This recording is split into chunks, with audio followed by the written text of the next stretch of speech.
नमस्कार दोस्तों, स्वागत है आपका हमारे चैनल स्टडी ऑल में। जी हाँ दोस्तों, आज हम बात करेंगे एमपी टेट वर्ग 3 के एग्ज़ाम के लिए पर्यावरण के मोस्ट टाइम पे 50 क्वेश्चन की, जो कि दोस्तों आपके एग्ज़ाम के लिए बनाए गए हैं। जी हाँ दोस्तों, हम इस चैनल के माध्यम से आपके लिए लगातार बाल विकास एवं शिक्षा शास्त्र, पर्यावरण पेडागोजी, गणित पेडागोजी और हिंदी के क्वेश्चन लगातार लेकर आएंगे series wise day by day.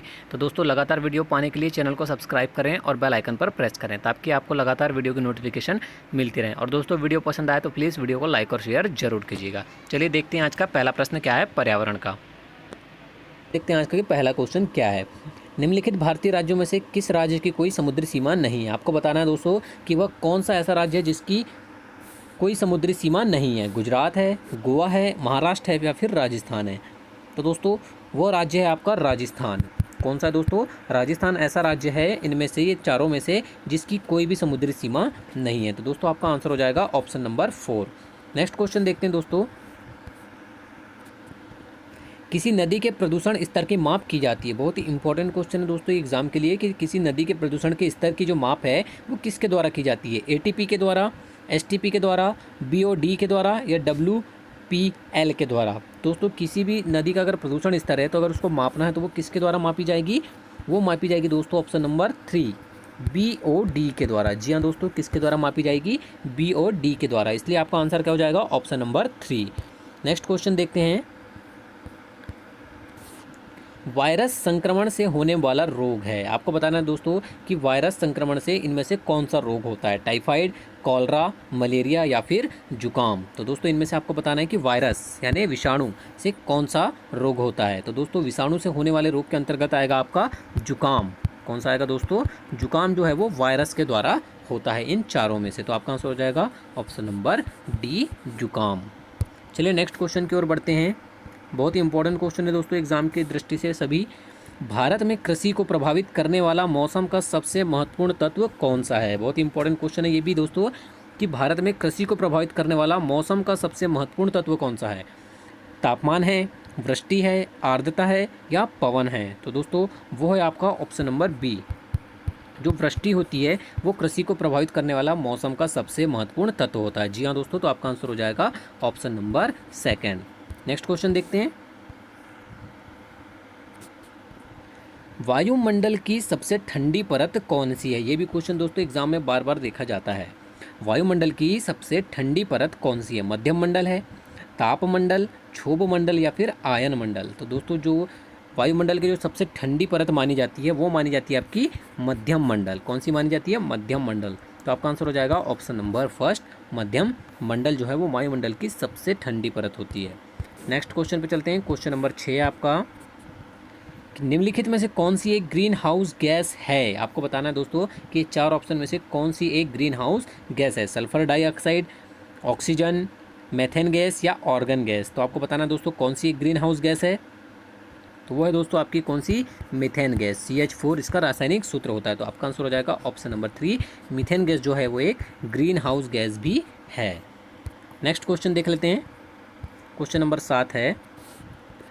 Bharat में प्रोजेक्ट टाइगर की शुरुआत किस वर्ष हुई? ये भी इंपॉर्टेंट क्वेश्चन है दोस्तों, आपने कई बार देखा होगा इस क्वेश्चन को एग्जाम में पूछा जाता है कि भारत में प्रोजेक्ट टाइगर की शुरुआत किस वर्ष में हुई थी? 1982 में हुई थी, 1973 में हुई थी, 1992 में हुई थी या 1996 में हुई थी? तो दोस्तों भारत में प्रोजेक्ट टाइगर की जो शुरुआत है वो कब से मानी जाती है?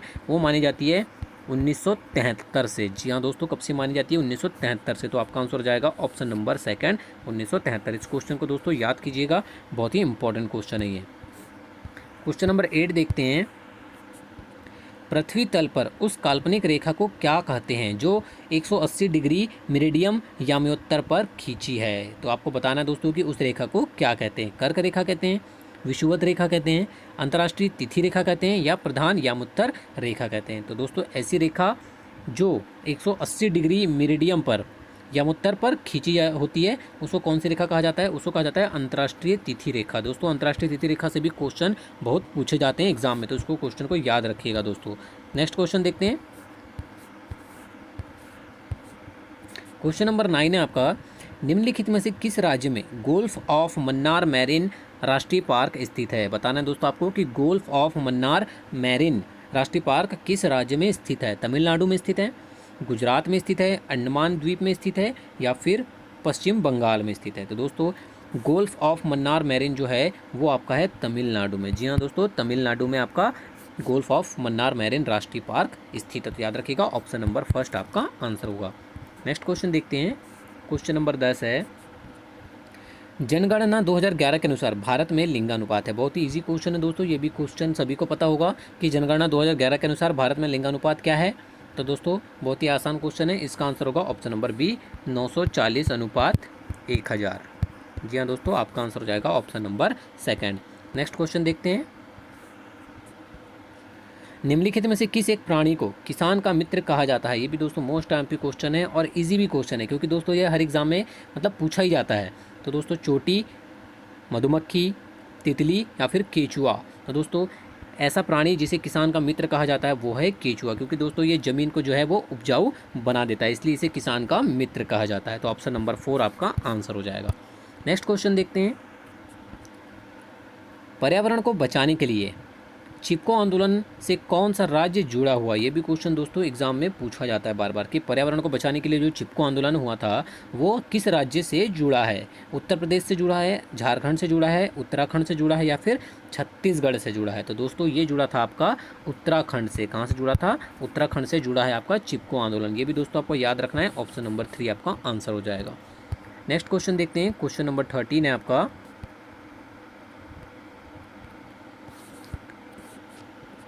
कि जीवों के व्यवहार का अध्ययन किया जाता है। जीवों के व्यवहार का अध्ययन किसके अंदर किया जाता है?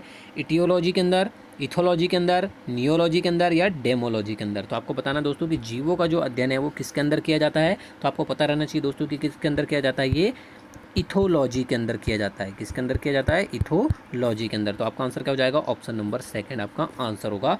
इथोलॉजी के अंदर जो है वो जीवों के व्यवहार का अध्ययन किया जाता है। नेक्स्ट क्वेश्चन देखते हैं। क्वेश्चन नंबर 14 है आपका, समुद्री शैवाल किसका महत्वपूर्ण स्रोत है। आपको बताना दोस्तों कि जो समुद्री शैवाल होता है वो किसका महत्वपूर्ण स्रोत होता है। आयोडीन का, क्लोरीन का, ब्रोमीन का या लोहे का। तो दोस्तों जो समुद्री शैवाल होता है वो आयोडीन का, किसका? आयोडीन का मुख्य स्रोत माना जाता है। जी हाँ दोस्तों, तो आपका आंसर हो जाएगा ऑप्शन नंबर फर्स्ट। आयोडीन का मुख्य स्रोत माना जाता है समुद्री शैवाल को। नेक्स्ट क्वेश्चन देखते हैं। शैके यानी लाइकेन है। ये भी क्वेश्चन दोस्तों एग्जाम में पूछा गया है बार बार कि जो लाइकेन है वो एक प्रकार का क्या है। परजीवी है, अपघटक है, सहजीवी है या फिर रसायन स्वपोषी है। तो दोस्तों जो एक लाइकेन होता है वो एक प्रकार का सहजीवी होता है। क्या होता है? सहजीवी होता है लाइकेन। तो आपका आंसर क्या होगा? ऑप्शन नंबर 3 आपका आंसर हो जाएगा सहजीवी। नेक्स्ट क्वेश्चन की ओर चलते हैं। क्वेश्चन नंबर 16 है, सीएनजी का ईंधन के रूप में किसमें इस्तेमाल होता है। सीएनजी दोस्तों आपको बताना है कि सीएनजी गैस का जो यूज़ होता है वो ईंधन के रूप में किस में होता है। वाहनों में, उद्योगों में, खाना बनाने में, वाहनों एवं उद्योगों में। तो दोस्तों सीएनजी का यूज़ जो किया जाता है वो किया जाता है आपका वाहनों एवं उद्योगों में। तो ऑप्शन नंबर 4 आपका आंसर हो जाएगा। नेक्स्ट क्वेश्चन देखते हैं। Question number 17। क्वेश्चन नंबर 17 है आपका कि पर्यावरण जागरूकता का किसके द्वारा सृजन किया जा सकता है। क्षेत्रीय भ्रमण के द्वारा, व्याख्यान द्वारा, समूह वार्तालाप द्वारा या अध्ययन के द्वारा। तो दोस्तों पर्यावरण जागरूकता का जो सृजन है वो किसके द्वारा किया जा सकता है? वो किया जा सकता है आपका क्षेत्रीय भ्रमण के द्वारा। आप क्षेत्रीय भ्रमण के द्वारा पर्यावरण जागरूकता को फैला सकते हैं। जी हाँ दोस्तों, तो आपका आंसर हो जाएगा option number first. Next question देखते हैं। क्वेश्चन नंबर 18 है आपका कि एलपीजी किसका संक्षिप्त रूप है। ये भी क्वेश्चन दोस्तों एग्जाम में बार बार पूछा जाता है। काफ़ी ईजी बट इम्पॉर्टेंट क्वेश्चन है ये कि एलपीजी किसका संक्षिप्त नाम है। लिक्विफाइड पेट्रोलियम गैस, लो पैड गैस, लोकल पैसेंजर गाड़ी या लोकल पेट्रोलियम गैस। तो दोस्तों ये होता है आपका liquefied petroleum gas. LPG liquefied petroleum gas इसका संक्षिप्त रूप है। जी हाँ दोस्तों, तो नेक्स्ट क्वेश्चन देखते हैं। क्वेश्चन नंबर 19 है कि पृथ्वी पर पहुंचने से पहले ओजोन परत किन किरणों को अवशोषित करती है। भी दोस्तों मोस्ट आईएमपी क्वेश्चन है, एग्जाम में आने लायक क्वेश्चन है बिल्कुल कि पृथ्वी पर पहुंचने से पहले ओजोन परत किन किरणों को अवशोषित करती है। तो वो करती है दोस्तों आपके पराबैंगनी किरणों को, अल्ट्रा वायलेट किरणों को अवशोषित कर लेती है ओजोन परत। नेक्स्ट क्वेश्चन देखते हैं। चमगादड़ स्तनधारी है क्योंकि वह उड़ता है, बच्चे देते हैं, शाकाहारी है या रात्रिचर है। तो दोस्तों चमगादड़ को स्तनधारी इसलिए माना गया है क्योंकि वह बच्चे देते हैं। जी हाँ दोस्तों, तो आपका आंसर हो जाएगा option number second. Next question देखते हैं। क्वेश्चन नंबर 21 है आपका कृत्रिम वर्षा के लिए, मेघ बीजन के लिए प्रयुक्त रसायन है। ये भी दोस्तों बहुत ही अच्छा क्वेश्चन है एग्जाम के लिए कि कृत्रिम वर्षा के लिए मेघ बीजन जो किया जाता है उसमें कौन सा रसायन यूज़ किया जाता है। तो दोस्तों आपके ऑप्शन है silver nitrate, potassium bromide, silver iodide या पोटेशियम नाइट्रेट। तो वो रसायन है आपका सिल्वर आयोडाइड का प्रयोग किया जाता है। जी हाँ दोस्तों, सिल्वर आयोडाइड का कृत्रिम वर्षा कराने के लिए मेघ बीजन में प्रयुक्त रसायन है। नेक्स्ट क्वेश्चन देखते हैं, क्वेश्चन नंबर 22। बायोडीजल तैयार किया जाता है, आपको बताना है कि बायोडीजल किससे तैयार किया जाता है। यूट्रिकुलेरिया से, देवदार से, यूकेलिप्टस से या जेट्रोफा से। तो दोस्तों जो बायोडीजल तैयार किया जाता है वो किया जाता है आपका जेट्रोफा से। ये भी क्वेश्चन दोस्तों एग्जाम में बार बार आपको देखने को मिलेगा, बहुत ही इंपॉर्टेंट क्वेश्चन है, इसलिए याद रखना है आपको। ऑप्शन नंबर 4 बायोडीजल तैयार करने के लिए जेट्रोफा का यूज़ किया जाता है। नेक्स्ट क्वेश्चन देखते हैं, क्वेश्चन नंबर 23 है, विश्व ओजोन दिवस मनाया जाता है। विश्व ओजोन दिवस भी दोस्तों एग्जाम में बार बार पूछा जाता है, बहुत इजी क्वेश्चन है, सभी को पता होगा कि विश्व ओजोन दिवस कब मनाया जाता है। ये मनाया जाता है आपका 16 सितंबर को। 16 सितंबर को मनाया जाता है आपका ओजोन दिवस। नेक्स्ट क्वेश्चन देखते हैं, सिल्वीकल्चर संबंधित है सिल्क से, वन एवं वन्य उत्पाद से, फूल से या फिर उर्वरक से। तो दोस्तों जो सिल्वीकल्चर होता है वो किससे संबंधित होता है, वो होता है आपका वन एवं वन्य उत्पाद से। इससे होता है वन एवं जो वनों से उत्पाद होते हैं उससे संबंधित होता है आपका सिल्वीकल्चर। नेक्स्ट क्वेश्चन देखते हैं, क्वेश्चन नंबर 25 है, निम्नलिखित में से किस जनपद में चंद्रप्रभा वन्यजीव अभ्यारण्य स्थित है। आपको बताना है दोस्तों कि वो कौन सा जनपद है जिसमें चंद्रप्रभा वन्यजीव अभ्यारण्य स्थित है। चंदौली, लखीमपुर खीरी, लखनऊ या वाराणसी। तो दोस्तों आपका आंसर हो जाएगा option number A, Chandauli. Chandauli जनपद में यह चंद्रप्रभा वन्यजीव अभ्यारण्य स्थित है। तो आपका आंसर हो जाएगा option number first, Chandauli. Next question देखते हैं, क्वेश्चन नंबर 26 है आपका, निम्नलिखित में से कौन द्वितीय श्रेणी का उपभोक्ता है। दोस्तों प्रथम श्रेणी, द्वितीय श्रेणी और तृतीय श्रेणी के उपभोक्ता से आपको लगातार क्वेश्चन पूछे जाते हैं एग्जाम में, बहुत ही इंपॉर्टेंट क्वेश्चन होते हैं दोस्तों ये भी, क्योंकि एग्जाम में पूछे ही जाते हैं। हाथी, सांप, शेर या फिर बकरी। तो दोस्तों जो द्वितीय श्रेणी का उपभोक्ता है वो है आपका सांप। कौन सा है दोस्तों, सांप जो है वो द्वितीय श्रेणी का उपभोक्ता माना जाता है। नेक्स्ट क्वेश्चन देख लेते हैं। नेक्स्ट क्वेश्चन है आपका, झूम खेती होती है। ये भी क्वेश्चन दोस्तों बहुत ही मोस्ट IMP क्वेश्चन है आपके एग्जाम के लिए कि झूम खेती कहाँ होती है, आपको बताना है। केरल में, बिहार में, मेघालय में या फिर तमिलनाडु में। तो दोस्तों जो झूम खेती का प्रचलन है वो कहाँ पर होता है, वो होता है आपके मेघालय में। मेघालय में झूम खेती की जाती है। तो आपका आंसर हो जाएगा ऑप्शन नंबर 3। नेक्स्ट क्वेश्चन देखते हैं, क्वेश्चन नंबर 28, निम्नलिखित में से कौन सा वायु प्रदूषण का एक जैव सूचक है। आपको बताना है दोस्तों कि वायु प्रदूषण का एक जैव सूचक कौन सा है। लाइकेन, फर्न, मनी प्लांट या अमरबेल। तो वो है दोस्तों आपका कौन सा, option number A, lichen. Lichen जो होता है वो वायु प्रदूषण का एक जैव सूचक होता है। तो ऑप्शन नंबर फर्स्ट आपका आंसर हो जाएगा।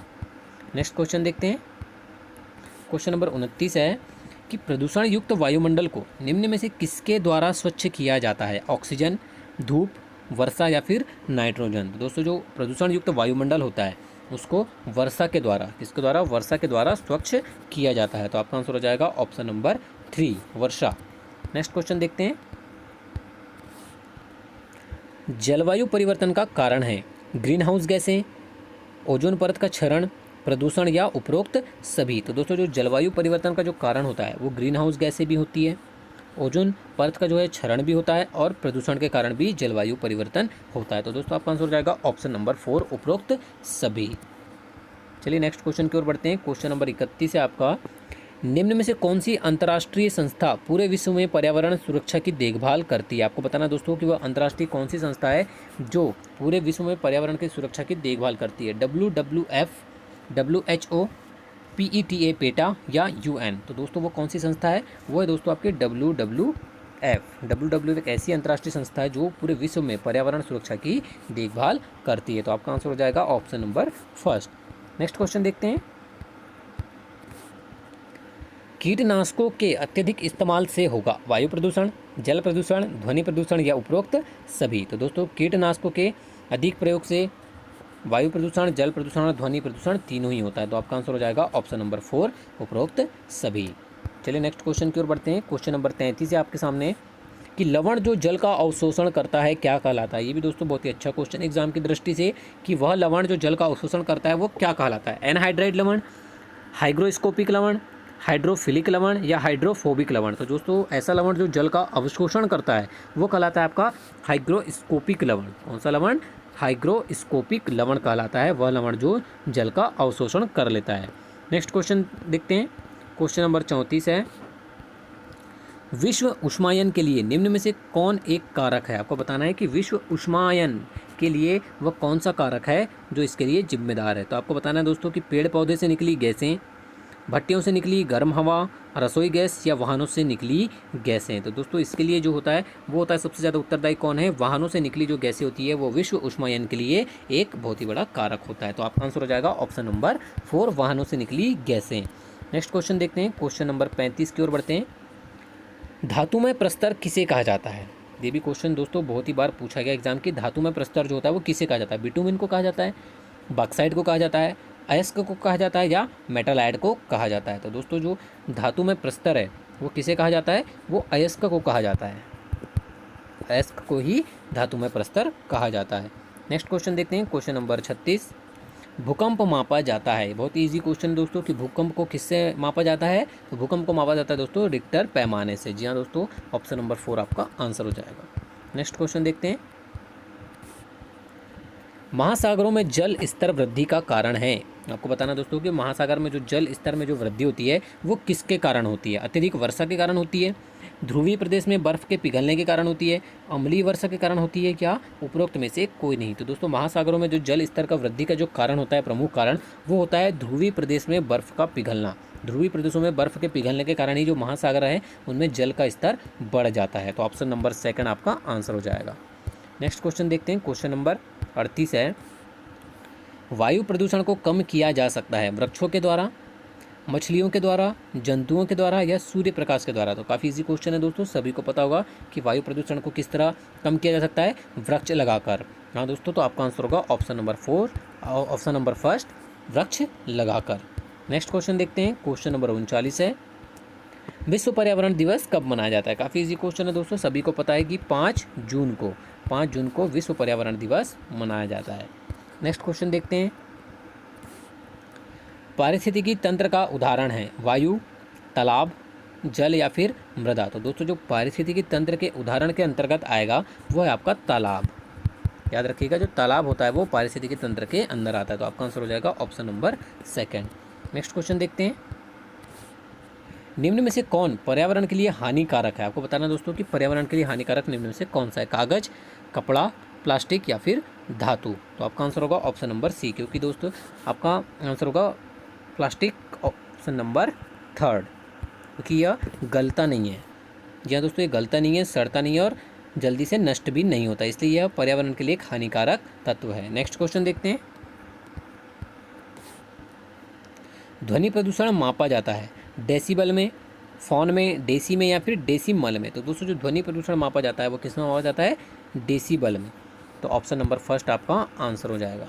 नेक्स्ट क्वेश्चन देखते हैं। क्वेश्चन नंबर 43 है, कौन सा जीवी कारक नहीं है। आपको बताना दोस्तों कि वह कौन सा है जो जीवी कारक के अंतर्गत नहीं आता है? पेड़ पौधे, प्रस्तर, जंतु या फिर सूक्ष्म जीव। तो दोस्तों आपका आंसर हो जाएगा ऑप्शन नंबर बी, जो प्रस्तर होते हैं वो जीवी कारक के अंतर्गत नहीं आते हैं। बाकी पेड़ पौधे आपके, जंतु और सूक्ष्म जीव, ये तीनों ही आपके जीवी कारक के अंतर्गत आते हैं। नेक्स्ट क्वेश्चन देखते हैं। क्वेश्चन नंबर 44, अधिकतर पेड़ पौधे पाए जाते हैं वायुमंडल में, जलमंडल में, प्रकाश मंडल में या स्थल मंडल में। काफ़ी इजी क्वेश्चन है दोस्तों, सभी को पता है कि पेड़ पौधे जो हैं वो अधिकतर कहाँ पाए जाते हैं? स्थल मंडल में पाए जाते हैं।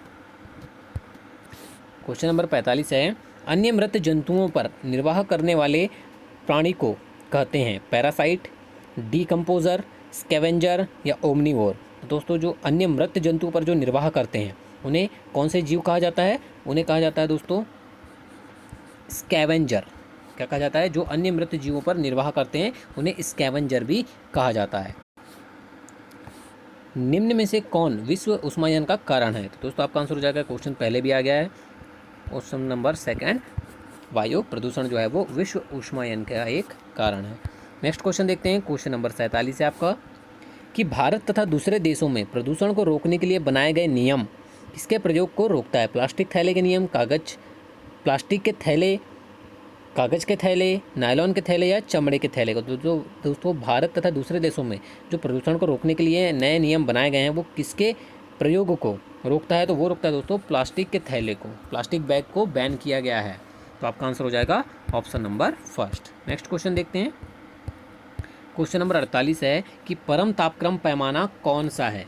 आपको बताना है कि परम तापक्रम पैमाना जो है वो कौन सा है? सेल्सियस, फ़ारेनहाइट, केल्विन या फिर ये सभी? तो दोस्तों जो परम तापक्रम पैमाने के अंतर्गत आता है वो है आपका Kelvin, option number C. Kelvin जो है वो परम ताप पैमाना है। नेक्स्ट क्वेश्चन देखते हैं। प्रकाश संश्लेषण संपादित होता है सभी पौधों द्वारा, सभी जंतु एवं पौधों द्वारा, वायरस द्वारा या सभी हरे पौधे द्वारा? तो दोस्तों आप सभी को पता है कि प्रकाश संश्लेषण की जो क्रिया है वो किस में होती है? केवल हरे पौधों में होती है। ऑप्शन नंबर 4 आपका आंसर हो जाएगा। नेक्स्ट क्वेश्चन देखते हैं।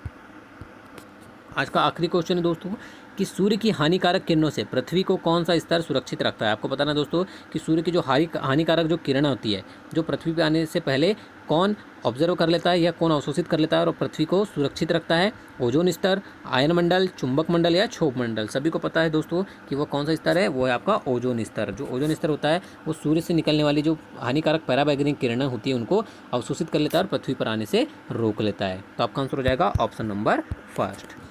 वीडियो को पूरी देखने के लिए धन्यवाद दोस्तों। अगर वीडियो पसंद आई तो प्लीज़ वीडियो को लाइक और शेयर जरूर कीजिएगा और ऐसी तरह की वीडियो पाने के लिए दोस्तों चैनल को सब्सक्राइब जरूर करें।